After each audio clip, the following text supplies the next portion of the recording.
Bonjour et bienvenue sur la chaîne de l'Oracle de l'Énéagramme.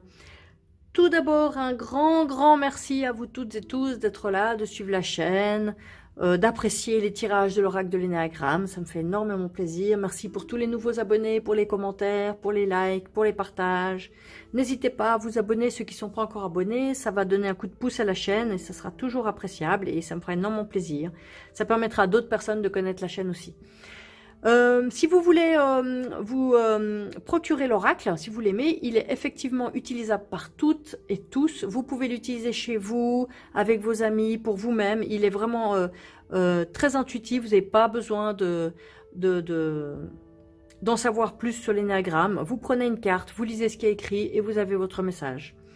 Donc, si vous voulez vous le procurer, vous pouvez le faire sur la boutique https lenéagramme.com, l-enéagramme.com.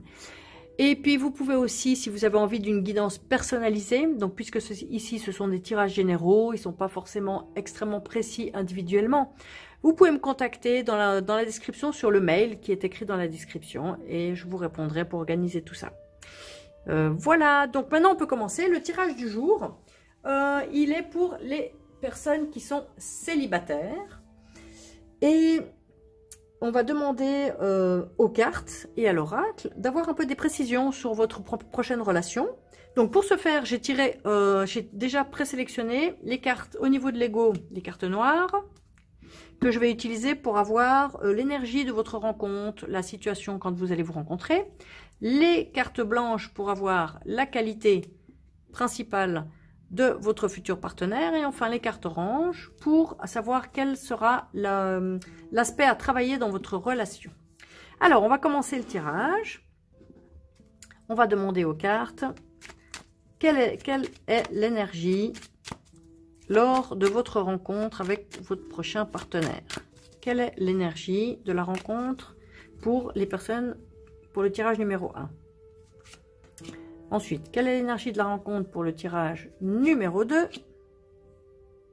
Et quelle est l'énergie lors de votre rencontre pour le tirage numéro 3?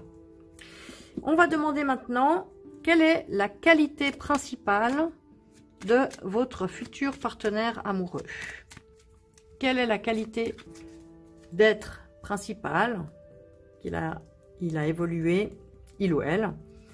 Pour le premier tirage, quelle est la qualité principale de votre prochain partenaire? Pour le tirage numéro 2, quelle est la qualité principale de votre prochain partenaire? Et enfin, pour le tirage numéro 3, quelle est la qualité principale de votre prochain partenaire? Et maintenant, on va voir quel sera l'aspect qu'il faudra encore travailler, sur lequel vous aurez à travailler pendant cette relation. Tirage numéro 1. Tirage numéro 2 et tirage numéro 3. Voilà. Alors, on va attribuer comme ça, voilà, comme ça on voit bien. La plume orange pour le premier tirage, la plume noire pour le deuxième tirage et enfin la plume blanche pour le troisième tirage. Alors, un petit moment pour se détendre, un petit moment pour se relaxer, pour voir si on voit bien tout bien sur la caméra, tout va bien. Voilà. Quelle est la plume qui vous attire pour obtenir ces réponses? La plume orange, noire ou blanche? Ou quelle est les cartes? Quelles sont les cartes qui vous attirent? Le tirage numéro 1 ici, numéro 2 ou numéro 3. On va commencer par le tirage numéro 1, la plume orange. Alors, quelles seront les circonstances et l'énergie lors de votre rencontre? L'ignorance, incapacité actuelle. J'ai tout de suite un vide intérieur. J'ai l'impression qu'en fait, vous allez vous ignorer. Au départ, vous verrez pas. C'est comme si il y a une espèce de transparence de l'autre. Ça, c'est une possibilité. Donc, vous allez vous croiser, vous n'allez pas faire attention à l'autre, vous n'allez pas prêter attention à cette personne, elle ne va pas forcément attirer votre attention directement, voilà. Ça, c'est une possibilité. L'autre possibilité, c'est que peut-être l'un de vous va se sentir stupide face à l'autre. Peut-être que l'un vous allez aborder des sujets, peut-être que ce sujet, l'un de vous deux aura des connaissances et l'autre pas. Et peut-être qu'à ce moment-là, l'un des deux va se dire « Oh là là, j'y comprends rien, je ne connais pas rien à ça. » Voilà. Ça, c'est une deuxième, un sentiment de l'un des deux d'être ignorant dans une certaine manière, dans une certaine matière, et peut-être avec un sentiment de se sentir stupide. Voilà, c'est les deux peut-être options. Soit vous allez vous croiser sans prêter vraiment attention l'un à l'autre, soit vous allez vous discuter et l'un des deux se sentira un peu pas à la hauteur de l'autre. Alors, quelle est la plus belle qualité de votre futur partenaire? Alors, c'est la carte de l'équanimité. Alors, la première chose, donc cette carte, le premier message, c'est effectivement l'équilibre, la maîtrise et l'équilibre émotionnel. Donc, c'est une personne qui gère bien ses émotions. C'est une personne qui a des émotions, puisque tous les êtres humains ont des émotions, mais il ne se laisse pas embarquer une émotion, elle arrive, elle est vécue et elle s'en va. Donc l'équilibre, il est retrouvé assez rapidement, et c'est quelqu'un qui accepte ses émotions, et justement en les acceptant, il ne s'y attache pas, donc une colère peut arriver et partir, une tristesse peut arriver et partir, et l'équilibre se réinstalle. C'est aussi une personne peut-être qui a la capacité à vraiment avoir des sentiments très profonds. C'est pas quelqu'un de volage, c'est pas quelqu'un qui tombe amoureux à la minute, mais c'est quelqu'un voilà, qui a la notion de la profondeur des sentiments. C'est peut-être aussi quelqu'un de sensible. Voilà, une personnalité sensible.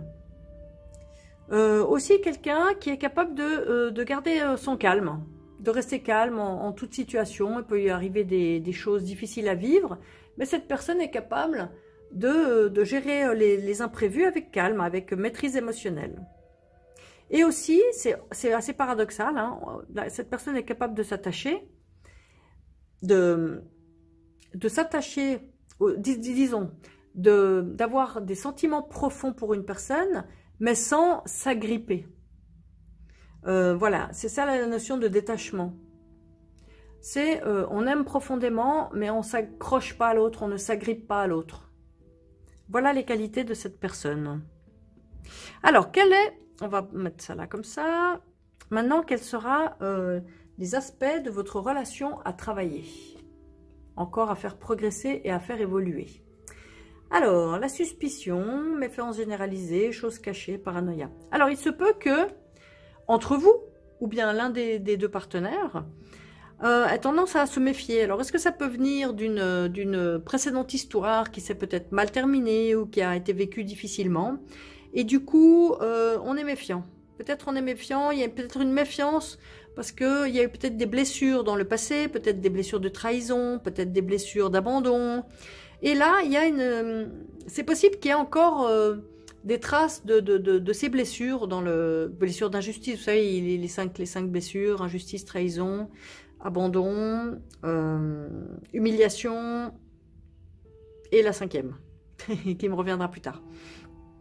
Donc, c'est possible qu'il y ait encore des blessures qui n'ont pas été totalement intégrées et donc il y a peut-être encore une méfiance.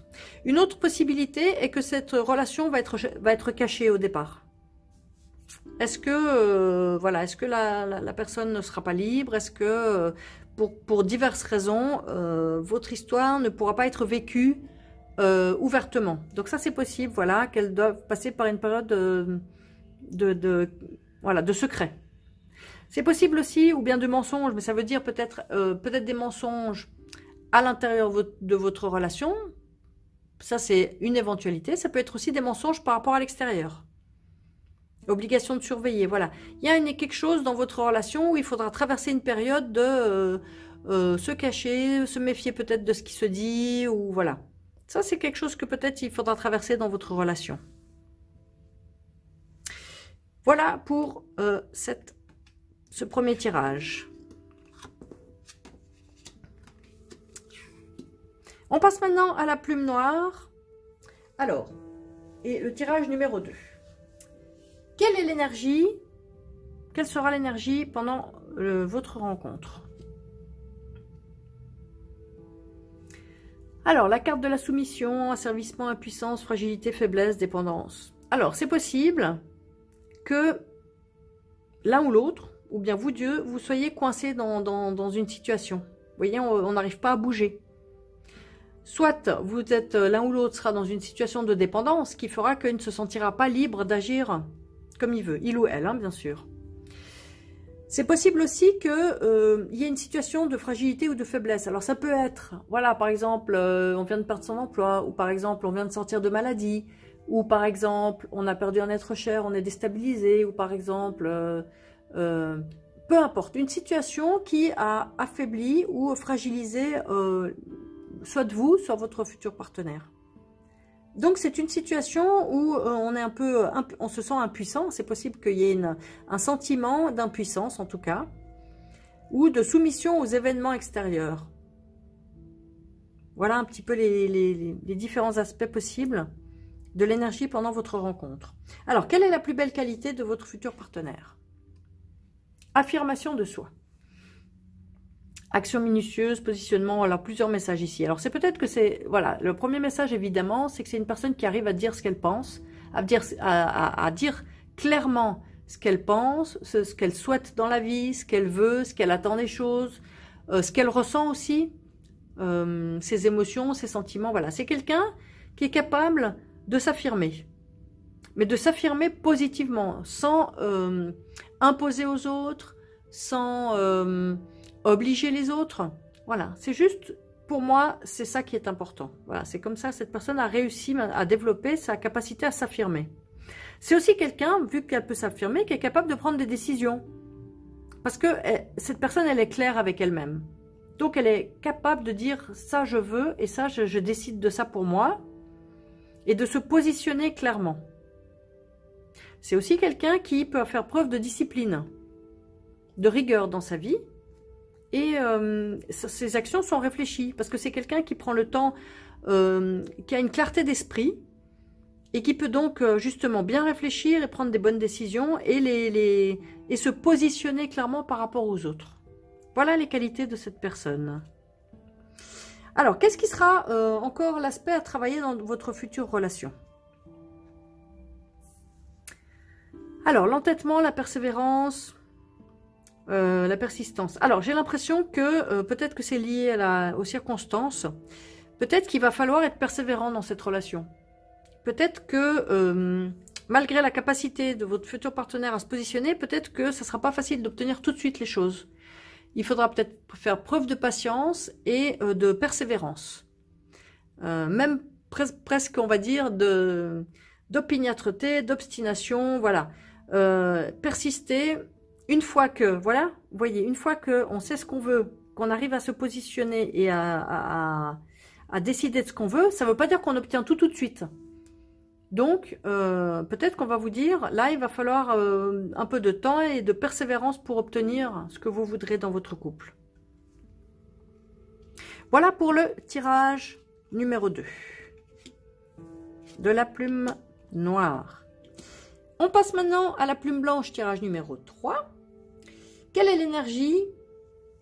Quelle sera l'énergie pendant votre rencontre?